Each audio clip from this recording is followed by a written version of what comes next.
Alam semesta ini sama dengan Allah adanya, bersamaan dengan Allah adanya. Walaupun alam semesta ini akibat dari adanya Allah. Ada Allah, maka Allah menjadi illah, al-illatul ula, kemudian ma'lulnya adalah alam. Tapi adanya bersamaan. Seperti adanya matahari, pasti ada siang. Kenapa? Karena Allah itu maha sempurna. Al-illatul kamilah, al-illatul tamah.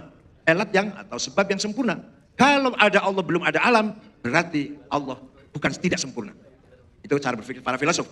Kemudian ketika Allah ada, kemudian tidak ada alam, baru setelah katakanlah sejuta tahun atau katakanlah sejuta tahun baru ada alam. Maka antara Allah dan alam itu apa namanya? Ketika Allah qadim satu, alam belum ada, masih Allah belum ada. Maka baru ada setelah 1000 tahun katakan, angka saja ini cuma angka aja. Itu antara Allah dan 1000 tahun itu apa yang ada? Di situ pasti ada masih Allah. Berarti masih Allah itu alam yang dikatakan oleh masih Allah. Kemudian kenapa Tuhan memilih zaman tertentu 1000 tahun? Kenapa enggak 999? Kenapa enggak 1000 tahun? 1001 kenapa? Pasti ada sebab. Kalau ada sebab berarti Allah terpengaruh oleh sebab itu. Kalau tidak ada sebab berarti Allah menciptakan alam. Apa? Bahasa Jawa tambah nganggur apa? Iseng daripada nganggur. Jadi mengapa Allah itu pilih mewujudkan alam dalam waktu tertentu? Kalau jawabnya ada faktor yang menjadikan mempengaruhi Allah memilih waktu tertentu, berarti Allah kalah terpengaruh oleh sesuatu itu.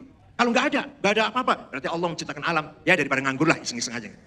Padahal di Quran dikatakan menciptakan alam bukan abad, bukan main-main. Nah, kemudian datanglah Imam Asy'ari mengatakan bahwa Allah tidak nganggur. Begitu ada Allah belum ada alam, tapi ada namanya ta'alluq soluhi. Ketika nanti sudah ada baru ta'alluq tanjizi. Para filosof tanya lagi, ta'alluq soluhi itu Allah apa bukan? Kalau jawabnya bukan, berarti ada yang bukan Allah bersama Allah. Walhasil menurut para filosof alam qadim di zaman hadith fidda. Imam Ghazali mengatakan pendapat ini bisa menyebabkan para filosof kufur keluar dari agama. Karena jelas sekali bertentangan dengan nas Al-Quran yang mengatakan bahwa hanya Allah yang qadim, masih Allah itu hadith. Banyak sekali alasan-alasan Imam Ghazali, tapi semuanya itu dalam hal perdebatan falsafah yang kemudian akan disalahkan oleh Imam Ibn Rushd dengan kitabnya Tahafut, rancunya Ghazali dalam menulis kitab Tahafutul Falasifah. Kedua, kafirnya para filosof mengatakan Allah tidak mengetahui juz'iyah. Allah la ya'lamul juz'iyah. Jadi Allah hanya tahu yang universal, yang general. Api mendekati kertas, ya terbakar. Itu aja tahunya. Bahwa hari ini ada kebakaran, Allah nggak tahu. Sebab ilmu Allah la ta'alaq bizaman wal makan. Kalau Allah tahu sekarang ada kebakaran, berarti ilmunya Allah tergantung atau terkait dengan zaman sekarang. Kemarin ada kebakaran, Allah tahu, berarti Allah ilmunya terbatas dengan kemarin. Allah tahunya cuma kalau ada api mendekati kayu atau ada konslet arus pendek, ya kebakaran. Itu aja tahunya. Bahwa sekarang ada gedung kebakaran, Allah tidak tahu. Kenapa? Karena Allah tahu sekarang ada gedung kebakaran, berarti ilmunya Allah disifat dengan sekarang. Karena ilmunya Allah tidak bisa terbatas dengan waktu dan ruang. Panjang debatannya ini, ya enggak. Itu aja secara umum dulu. Yang ketiga, pendapatnya para filosof yang kedua ini menyebabkan para filosof kafir. Yang ketiga, al-ba'tsur ruhi. Nanti di akhirat ketika di surga itu hanya rohani, bukan jasmani. Kenapa? Karena kalau fisik pasti rusak, pasti ada akhirnya. Ketika hidup di surga itu abadal abidin selamanya, berarti bukan materi, bukan fisik. Karena tabiatnya, nature-nya materi akan berakhir rusak. Ketika Allah mengatakan di surga nanti selama-lamanya, berarti bukan kehidupan fisik materi, tapi itu kehidupan rohani. Lagi-lagi Imam Ghazali mengatakan yang ketiga ini juga menyebabkan para filosof kufur. Dengan apa? Dengan dalil-dalil Al-Quran yang menegaskan bahwa Allah mengetahui juz'iyat dan Allah nanti hidup di akhirat adalah hidup yang fisik dan materi. Itulah yang terangkan dalam kitab Tahafutul Falasifah. Walhasil, apa tujuannya? Tujuannya hanya satu. Imam Ghazali ingin menghancurkan pengaruh Aristoteles. Aristoteles selalu berpikir sebab dan akibat. As-sabab wal musabbabat. Yang ada ini pasti sebab akibat, ilat ma'lul, pasti itu. Nah, Aristoteles sangat dikagumi oleh filosof baik muslim maupun oleh pelajar-pelajar lain, intelektual muslim. Maka Imam Ghazali tujuannya menghancurkan wibawanya Aristoteles. Tapi Imam Ghazali sebenarnya tidak anti filsafat. Asal filsafat itu masih mengakui adanya Allah. Maka Imam Ghazali sebenarnya sangat kagum dengan filsafat Neoplatonisme atau Plotinus yang di sana ada Allah atau al-khairul mahad, kemudian akal kulli, kemudian nafsul kulli, baru alam materi. Ini Imam Ghazali menerima tentang filsafat itu. Bahkan kalau kita baca Ihya Ulumuddin, banyak sekali Imam Ghazali mengambil dari Homerus, dari Plato, dari Empedokles, dan Pythagoras, banyak kutipan-kutipan di Ihya Ulumuddin. Dan kemudian Imam Ghazali mengatakan bahwa filsafat itu rancu, tidak bisa menjadikan orang ini berkualitas atau dalam kehidupannya tidak mungkin benar kalau hanya berpegang pada filsafat. Imam Ghazali coba-coba dulu asalnya masuk ke dunia tasawuf. Pertama kali beliau menulis Minhajul Abidin, bukan kitab tasawuf, bukan. Ini baru metodologi ibadah. Supaya ibadah itu berkualitas, maka begini. Itu ditulis dalam kitab Minhajul Abidin. Laisa min kutubit tasawuf. Ada faqat Minhajul Ibadah. Kemudian Imam Ghazali coba-coba menulis tasawuf banyak sekali. Al-Hikmah fi Makhluqatillah, Sirrul Alamin, Mishkatil Anwar, dan lain-lain. Puncaknya adalah Ihya Ulumiddin. Di dalam kitab Ihya, Imam Ghazali separuh awal bicara syariat, dari babul ilm, babul miyah, babul tohara, babul sholah, dan seterusnya. Separuh akhir dibagi dua, Rubu'ul Muhlikat dan Rubu'ul Munjiyat. Rubu'ul Muhlikat, apa saja yang bisa menghancurkan manusia, takabur, hasad, hiqad, sum'ah, su'udhan, riya, ujub, dan seterusnya. Apa-apa yang menyelamatkan manusia di akhir sendiri, namanya Rubu'ul Munjiyat, taubat, wara', zuhud, tawakal, ridho, syukur, sakinah, tumakninah, dan seterusnya, qanaah, dan seterusnya. Ada yang menarik dalam kitab Ihya. Ketika bicara tauhid, ini jam berapa ini? Ada yang menarik dalam kitab Ihya. Ketika bicara tauhid, gak ada yang selain Ghazali, gak ada seperti ini. Kelebihan Ghazali membagi tauhid menjadi 4. Pertama, kishr. Yang kedua, kishr. Yang ketiga, lub. Yang keempat, lub bil lub. Kishr, kulit, seperti kelapa. Ini kelapa contohnya itu. Apa? Yang di luar namanya sepet. Sepet itu tauhidnya orang awam. Mulutnya mengatakan, la ilaha illallah wa qalbu ghafil. Hatinya lupa dengan makna dalam. Ini sepet ya. Kulit kelapa yang di luar itu loh. Al-Jawzul Hindi قشره مش موجود في العربية هذه هنا في مش عارف أنا الإمام غزالي يمثل بالجوز الهندي أنا أعرف لماذا هو يمثل أو جاء بالمثال الجوز اللي معناه مش موجود في دول الشرق الأوسط في إندونيسيا ماليزيا كذا جوز الهندي kelapa له قشرين قشر وقشر قشر بعدين له لب ولب باللب جوز الهندي kulit seperti yang paling luar itu tauhidnya orang awam. Barangkali kita nggak usah ngaku khosalah, ini awam lah. Mengatakan la ilaha illallah wa qalbuna ghafil an ma'na.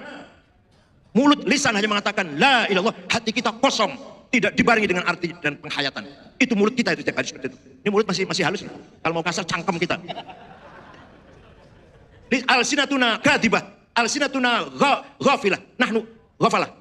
Lisanuna yaqul la ilallah wa qalbuna ghafil. Wa qalbuna yuhibbud dunya wal jaw wal mal wal fulus wa deposito wal bank wa bursa efek wa sayarat wa nujum manasib.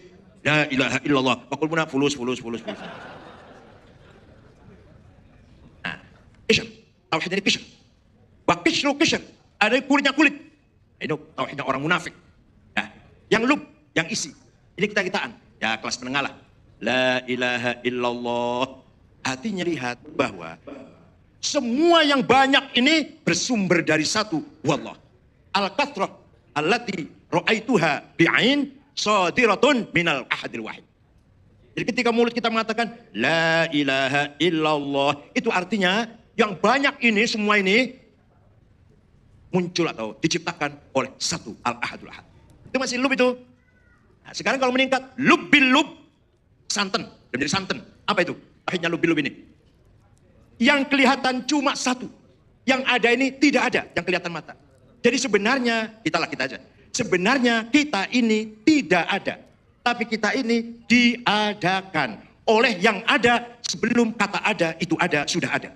Bahkan kita menggunakan kata ada karena ada yang ada.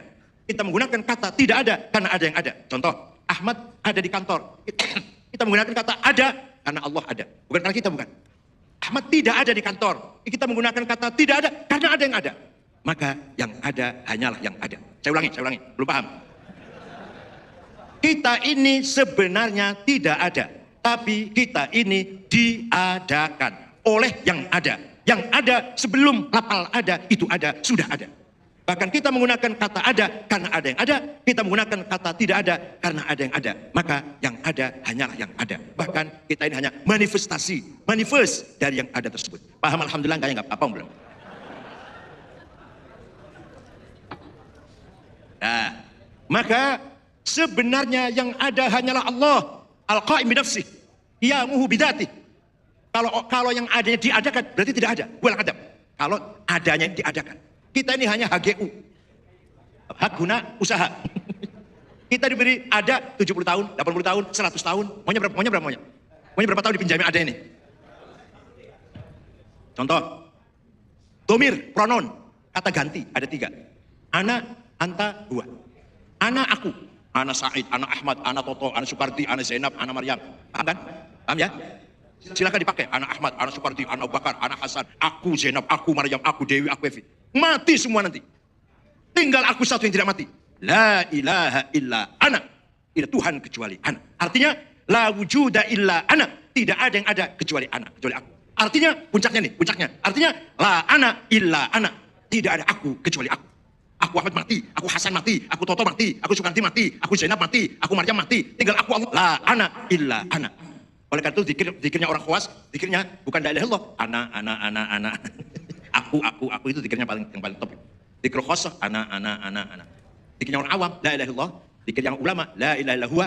Tingkat lagi khas, la ilaha illa anta. Khawasul khas, la ana illa ana. Puncaknya, ana. Kan? Gak paham ini, jelas gak paham ini. Dan tapi Imam Ghazali, pengaruhnya Imam Ghazali, bukan hanya pada Indonesia, bukan hanya kepada Indonesia. Pemikiran Islam, apa pengaruhnya? Imam Ghazali berhasil mentaufikkan, mengharmoniskan antara syariat dan tasawuf. Belum Ghazali, fuqaha dan sufiyah sering bertengkar. Kata fuqaha, contoh sholat itu harus kiblatnya lurus, pakaiannya bersih, baunya harum, fatihahnya fasih, harus mujawwad. Ikhfa idharnya harus benar lah. Tidak surat mustaqim.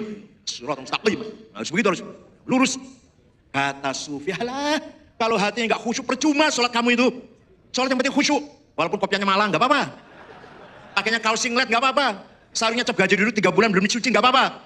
Yang penting hatinya tawajuh, al khusyuk wal hudur. Kata sufi. Sering bertengkar. Akhirnya sering fuqaha meremehkan sufi meremehkan fuqaha. Apa ilmu kamu itu? Saling kamu kulit saja. Kata fuqaha, kamu ini sesat. Dolar. Jauh sekali dalam memahami agama ini. Kata fuqaha kepada sufi. Al-Hallaj adalah korban daripada fanatisme zahir. Al-Hallaj divonis mati oleh Ibnu Dawud Al-Zahiri tahun 309. Bakar, kepalanya dipancung, dibakar, debunya dibuang ke sungai. Dajlah. Itu tahun 13, tahun 309 ketika Khalifah Al-Mu'tadir itu korban. Begitu pula Ghulam Al-Khalid, bahkan Dunun Al-Misri pernah dipanggil oleh Khalifah Mutawakil dan penjara beberapa hari di Indonesia. Itu sufi dan fuqaha terutama ini. Datang Imam Ghazali, apa kata beliau? Dua-duanya sholat harus bersih, fatihahnya, wudunya sempurna, pakaiannya benar, kiblatnya lurus, hatinya pun harus khusyuk. Itu Imam Ghazali. Dua-duanya harus. Berangkat dari mana? Berangkat dari Allah memanggil Nabi Musa. Datang Nabi Musa menghadap Allah, apa kata Allah? Fakhla' na'laika innaka bil wadil muqaddasi tuwa. Musa, lepaskan 2 sepatumu, kamu berada di jurang yang suci, lembah yang suci. Kata ahli tafsir, ya sepatu ini.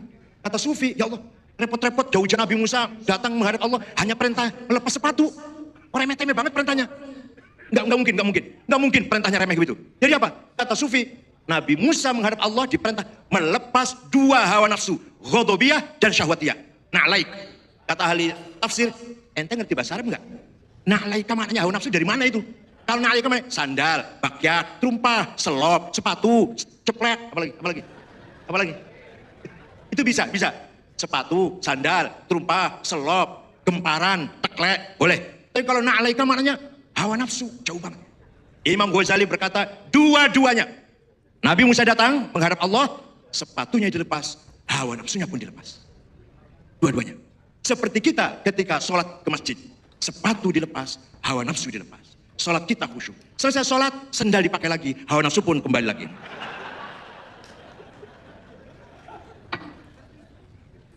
Itu Imam Ghazali dalam rangka menggabungkan antara syariat dan hakikat. Beliau mengatakan, hakikat adalah fondasi, syariat adalah atap. Al-haqiqah al-asas, wa syariah as-saqaf, wal jidar, tembok keliling, al-akhlaqul karimah. Ada fondasi, tidak ada atap, bukan rumah. Ada atap tanpa fondasi, ya ambruk. Ada fondasi, sudah ada atap, belum ada tembok keliling, ya belum rumah. Hakikat, akhlakul karimah, harus bicara syariat. Itu berarti Imam Ghazali. Terserah mau, setuju apa enggak terserah Imam Ghazali, Hujatul Islam. Wahabi enggak setuju, Wahabi enggak setuju, syariat dulu. Masya Allah. Sweeping, solu. Sholat itu diperintah. Sholat itu khusyuk. Sholat itu diperintah. toko harus tutup, selu, dipaksa sholat, sholatnya nggak akan khusyuk, sholatnya dipaksa. Entah wudhu apa enggak itu, yang penting toko tutup lari sholat tuh. Tapi kalau Imam Ghazali mengatakan yang penting al-hudur wal khusyuk. Nah, yang menarik lagi, Imam Ghazali berani mengkritik batiniyah. Dan itu atas perintahnya Khalifah Al-Mustadhiri. Beliau menulis kitab Fadaihul Batiniyah. Kejahatan orang-orang kelompok kebatinan. Itu Al-Afwan Sidi min Iran. Al-Batiniyah tasdur min ajnabiyah. Laisa min Qur'an wal hadits. Durus. Alafu. Durus. Wal Bahaiyah. Wal Qadianiyah. Allati la ya'tarif biwujud syariah. Alawiyah. Alladzina la yusallun illa marratain fi sanah. Al-Aidul Fitri wa Idul Adha faqat. Kelompok batinnya Al-Alawiyah, Nusairiyah, Durus, Bahroh. Bahroh itu ada di Bali ada. Syiah Bahroh di Bali ada. Itu tidak tidak meyakini sholat wajib. Maka sholatnya selalu cuma 2 kali. Iri dan Idul Adha. Itu batinnya di Timur Tengah. Kalau batin di Indonesia banyak banget. Sabto Darmo, Gotoloco, Darmo Gandul, Sambelun, Subut, Kaharingan, Kapitayan, Karuhunan, Sunda Wiwitan. Barangkali ada 215 ada. 215 yang oleh Mahkamah Konstitusi akan dimasukkan dalam KTP. Nanti agama banyak sekali nanti. Parlin, Karuhunan, Sunda Wiwitan, Sabto Darmo, Darmo Gandul, Gotoloco, Sambelun, Subut, dan seterusnya. Ada batinnya di Indonesia. Jadi batinnya di Syarqul Ausat. Kebatinan itu ada yang masih dekat dengan Islam, ada yang jauh dengan syariat. Ada yang menghina malah. Syariat itu apa? Nek saren jenengan. Kalau tidur bangun, itu namanya syariat. Mekah itu Mekaka. Mekah itu artinya bukan yang Mekah itu Mekaka. Ini kebatinan sangat jauh dari agama. Ada yang agak dekat ada. Walhasil batiniyah la ya'tarifu nabi wujub syariah. Ada maqala Imam Ghazali fil kitab Fadaihul Batiniyah Al-Mustadhiri. Karena kitab itu dihadiahkan kepada Khalifah Abbasiyah Al-Abbasi Al-Mustadhiri. Kemudian, keberanian Imam Ghazali. Luar biasa keberanian. Ketika dalam kitab Ihya ada pasal namanya Asnaful Maghrurin. Asnaful Maghrurin apa artinya? Macam-macam yang orang terpedaya, yang tertipu. Beliau berangkat dari ayat Quran, Ya ayyuhan nasu inna wa'dallahi haqqun fala taghurrannakumul hayatud dunya wa la yaghurrannakum billahil ghurur. Maaf, dengarkan maaf. Terutama yang suka demo ini. Allahu Akbar, dengarkan. Wahai orang manusia, dari Allah pasti benar. Kamu jangan tertipu dengan dunia. Fala taghurrannakumul hayatud dunya. Jangan tertipu uang, harta, jabatan, pangkat, perempuan. Itu gampang. Itu mudah itu. Mudah. Yang sulit ini. Wala yaghurrannakum billahil ghurur. Kamu jangan tertipu oleh sesuatu yang kelihatannya lillahi. Agama, demokrasi, rakyat. Wala, rakyat apa? Isinya hawa nafsu, ambisi. Atau namanya Allahu Akbar. Dibayar, aku nggak ngerti aku. Sing bayar sopa aku ngerti. Bayangkan Pak, bayangkan nih. Coba yang tenang kita pikir. Yang tenang Pak, jangan emosi. Istiqlal untuk tidur, ngeces. Sholat Jumatnya di Monas, bener gak itu? Ayo. Pikir yang tenang, jangan emosi. Tidurnya di Istiqlal. Dari masjid untuk ngeces. Ngeces. Ngiler. Tapi sholat Jumatnya di Monas. Silahkan, pikir yang tenang. Saya bukan bela Ahok, enggak. Alhamdulillah Ahok sudah di penjara, saya senang. Tapi saya tidak setuju sholat di Monas. Saya tidak setuju Jumatan di Monas. Niatnya pun bukan sholat, dibayar itu. Saya tahu persis yang berangkat dari Cirebon dan Indramayu. Yang bayar sopo ya kuruh. Coba pikir yang tenang. Nginepnya di Istiqlal atau di masjid lain. Banyak. Masjid juga untuk tidur. Datang ke hari Kamis, malamnya tidur di masjid, hari Istiqlal, Jumatannya di Monas. Pikir yang tenang pikirannya. Jangan emosi.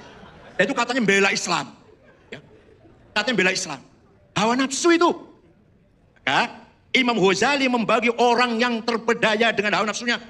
Ada berapa? Ada banyak. Nomor satu yang paling banyak adalah ulama. Aktsarul maghrurin al-ulama. Kalau udah jadi mufti, waduh sanjung-sanjung. Duduk harus di depan, gak mau di belakang. Harus dihormati, tangan harus dicium. Waduh, kalau disinggung sedikit marah. Nanti kamu jangan kritik saya. Ini maghrur bi anfusihim, maghrurin bi anfusihim. Nomor 2 ada 11 macam ulama maghrur itu. Ahli lughah, ahli seminar, ahli ilmu kalam, ahli fikih, ahli kalau habis ceramah ditepuki tangan, waduh luar biasa terkenal. Maghrur bi nafsih, orang terpedaya, tertipu dengan hawa nafsunya. Terkenal melalui medsos ceramahnya. Kalau sudah ceramah tepuk tangan, amplopnya juga besar itu. Amplopnya sahih. Amplop ada 3 macam. Kalau tebal sahih, kalau tipis dhaif. Kalau tipis tapi yang lunga bercawe itu ayu, sahih luweri. Lillahi ta'ala berjuang apa itu? Berjuang apa itu? Istighotha, doa bersama, nangis. Alah. Kalau betul-betul berdoa, tatajafa junubuhum al madaji' yad'una rabbahum.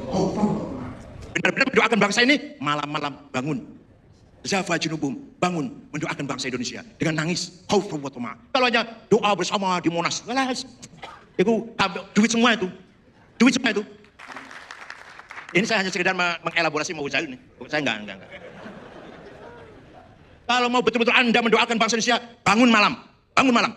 Tatajafa junubuhum al madaji' yad'una rabbahum khaufan wa la tarnafsu ma ufilahum min qurtan jazaa ma kanu ya'malun afaman kana fasiqa la yastawun sama sekali. Oleh karena itu kalau Imam Ghazali mengatakan aktsarul maghrurin bi anfusihim al ulama.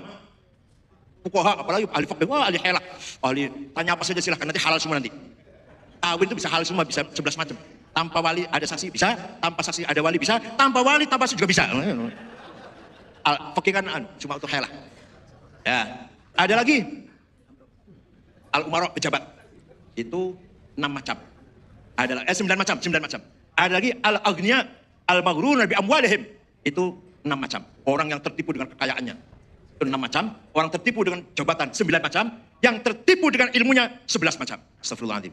Termasuk saya barangkali. Kalau nggak dihormati, kalau nggak disebut namanya tersinggung. Ya, kalau acara disebut, yang terhormat ketua umum PBNU, kalau nggak disebut tersinggung. Gitu. Apalagi kalau nggak diaplopin tersinggung, udah. Maghrur. Imam Ghazali. Nah, kemudian Imam Ghazali jadi rektor 2 tahun.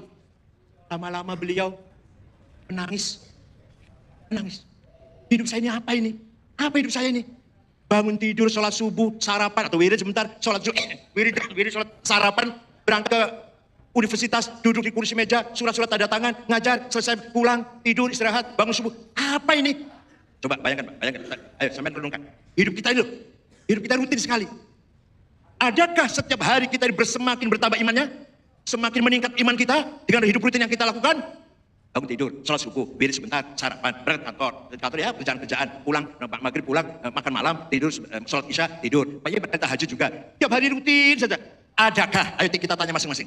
Adakah rutinitas yang kita lakukan setiap hari itu menambah iman kita? Nah, tanya silakan masing-masing, tanya sendiri-sendiri. Nah, adakah menambah iman kita? Imam Ghazali. Hidup saya ini ala syafa jurufin har. Saya ini hampir saja masuk jurang neraka. Rutinitas saya begini, tidak bertambah imannya, tidak sama sekali bertambah khasyah wal khauf min Allah, tidak bertambah, tidak semakin khauf, hanya rutin saja. Akhirnya Imam Ghazali mengajar tidak bisa. Ngajar itu enggak keluar suaranya enggak keluar. Mau ngajar apa ini ya? Ngajar fikih cuma ilmu helah. Ngajar filsafat rancu. Ilmu kalam, cuma ilmu perdebatan. Apa ini? Enggak keluar suaranya. Akhirnya jabatan rektor ditinggalkan. Beliau mengembara sampai ke Mesir, terus sampai ke Suriah, di Damaskus, mengunci diri di menara Masjid Al-Amawi, Damaskus. 4 bulan. Menurut beliau setelah 4 bulan itu, fakana makana wala tas'al 'anil khabari. Terjadi kepada saya apa yang telah terjadi. Dan jangan tahu apa ceritanya.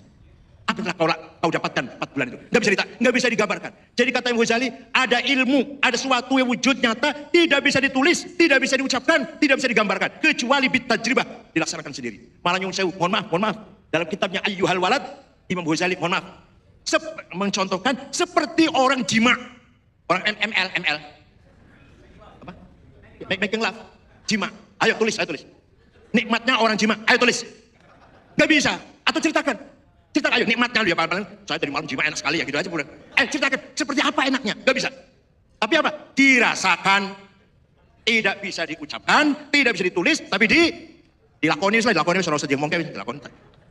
Nah itu. Jadi ada ilmu kenikmatan yang luar biasa yang falatas al anil khobari. Kamu jangan tanya ceritanya gimana kamu. Anda ketika 4 bulan di menara Masjid Amawi dapat apa? Latas al fakana makana falatas al-khubari lah, apa yang terjadi di hidup saya, jangan tanya lagi. Imam Ghazali pulang dari Amawi, dari Damaskus, setelah dikritik oleh muridnya, Ibnul Arabi, seorang muridnya dan Qadhi Maliki, Faqih Maliki. Jumpa Imam Ghazali yang sedang mengembara, bawa tongkat, pakaiannya sederhana. Kenapa Anda begini? Kenapa Anda tidak pulang saja memimpin lagi Madrasah Nizamiyah atau Universitas Nizamiyah? Dikritik oleh muridnya. Muridnya al-Fiqih soalnya, kurang dalam lah. Ibnul Arabi. Kemudian Imam Ghazali pulang, mencoba mengajar lagi, malah nggak bisa sama sekali. Mencoba ngajar lagi di universitas, di depan mahasiswanya. Mulutnya tidak bisa ngomong. Apa yang saya omongkan? Yang saya ajarkannya apa ini? Ilmu ma'rifah, ilmu kasyaf. Raf'ul hijab, nggak bisa diceritakan. Ilmu hakikat, ilmu batin, ilmu kasyaf, ma'rifah, kasyful hijab, nggak bisa diceritakan. Akhirnya Imam Ghazali pulang ke desanya, kemudian menyendiri dan memperdalam. Tidak lama kemudian raji'un aidun ila rafiqil a'la ilallah. Beliau akan wafat sholat subuh, kemudian kafannya ditaruh di dadanya dan wafat.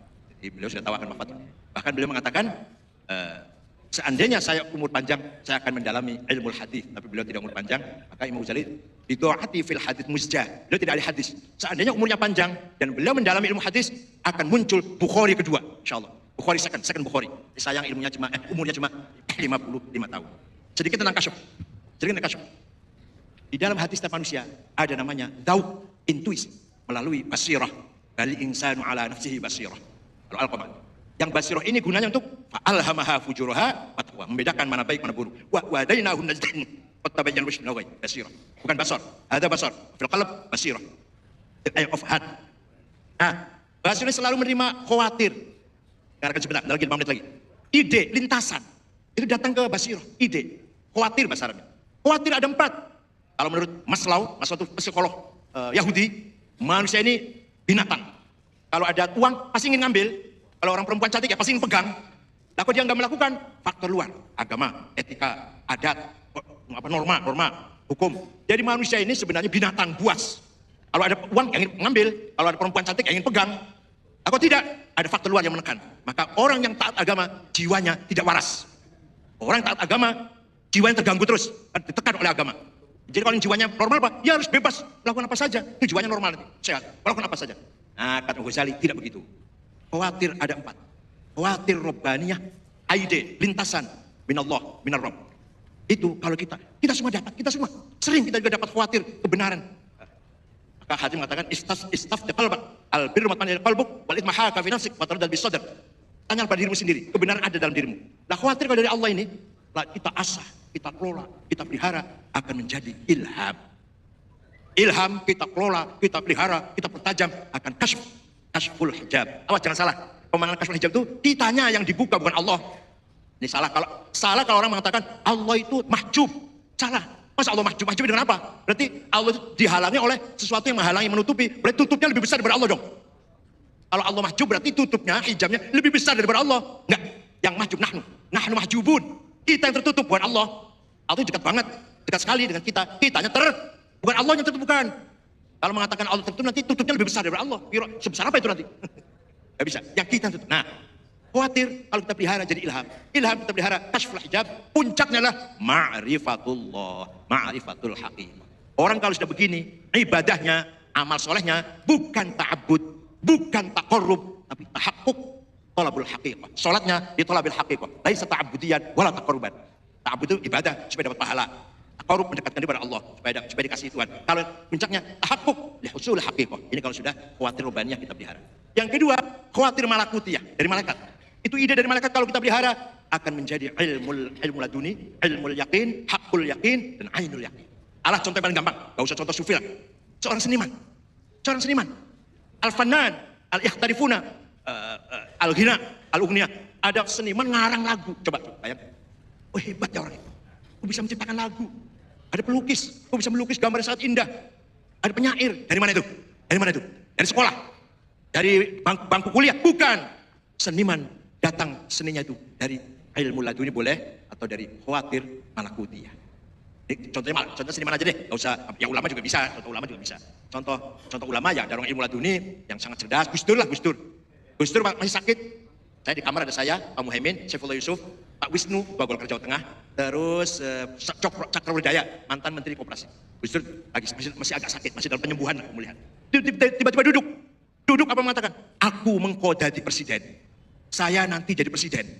Kita orang kelima kaget, ini Gus Dur konslet ini, nggak waras Gus Dur ini, masih Pak Harto itu. Tapi apa yang beliau katakan? Nah, ini banyak sekali. Suatu ketika saya jalan-jalan pagi, ini sudah nggak jadi presiden, mantan presiden. Jogging pagi mampir ke rumah saya, minta minum air putih dan roti tawar. Dan tidur. Ada AC-nya dingin. Tiba-tiba bangun mengatakan, mengko sampean nek umur 56 jadi ketua umum PBNU. Mengko sampean kalau sudah usianya 56 tahun jadi ketua umum PBNU. Betul. Saya ketua umum PBNU di Makassar, usia saya 56 tahun. Itu Gus Dur itu. Oh banyak kalau Gus saya ceritanya banyak sekali Gus. Jalan-jalan habis sholat Isya, habis sholat di Masjid Nabawi. Jalan cari orang kos-kos, cari ulama yang hebat. Ada ulama lagi ngajar, kitabnya setumpuk, muridnya banyak, jenggotnya panjang, misalnya, iki Gus, bukan. Ada ulama lagi ngajar lagi, bukan. Itu lagi sebelah sana, bukan. Ada orang Mesir, ya, soal banyak kecil-kecil saja, lagi wirid, lagi berdoa.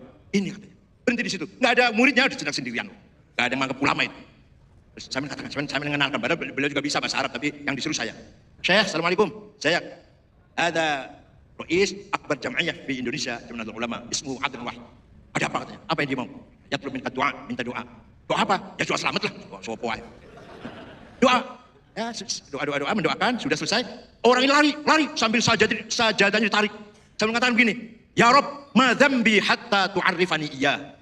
Ya Allah, dosa apa aku ini, kata orang ini. Kok jenengan buka rahasia aku pada orang ini? Kok itu wali lagi nyamar kok. Seperti intel lagi nyamar, terus ketahuan. Ya itu kan punya salah intel itu berarti. Kurang rapi berarti. Ini wali lagi nyamar. Wali maktum. An uyunin nas. Tiba-tiba Gus Dur tahu. La ya'riful wali illal wali. Tidak akan tahu wali kecuali wali, yaitu Gus Dur. Dan ngecek saya, jadi saya bau wali. Itu khawatir malakutiyah. Yang ketiga khawatir nafsaniyah. Hawajis nafsaniyah. Hawa nafsu. Syahwat maupun kotor. Kalau orang singkat saja ini waktunya dah. Kalau Anda korupsi, sudah direncanakan sebelumnya, bukan godaan setan. Bukan. Itu adalah hawajis nafsaniyah dari sampean sendiri. Jangan nyalakan setan. Setan nggak bisa bikin proposal. Nggak bisa punya rencana. Saya kalau sudah pejabat jadi DPR bakalan begini, anggarannya begini kan, maka saya dapat sekian. Bukan setan, bahkan sampean syaikhus syayatin. Kalau setan itu, nanti ini dulu nafsu. Hawa nafsu itu luar biasa. Maka Rasulullah mengatakan, raja'na minal jihadil asghar ila jihadil akbar ala wa huwa jihadun nafs. Hawa nafsu ini, kalau musuh Pak, di peperangan adanya. Kalau maksiat, maaf, zina, minum khamr, nggak setiap hari, nggak setiap saat. Ada berhentinya lah, membunuh orang, ya paling-paling berapa kali lah.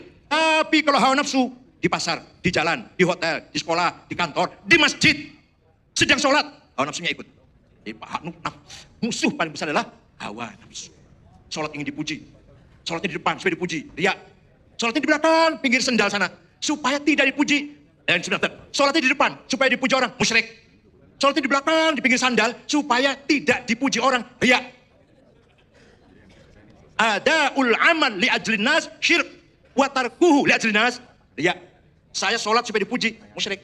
Saya sholat dan jangan dipuji orang nih, sembunyi sholatnya, riya.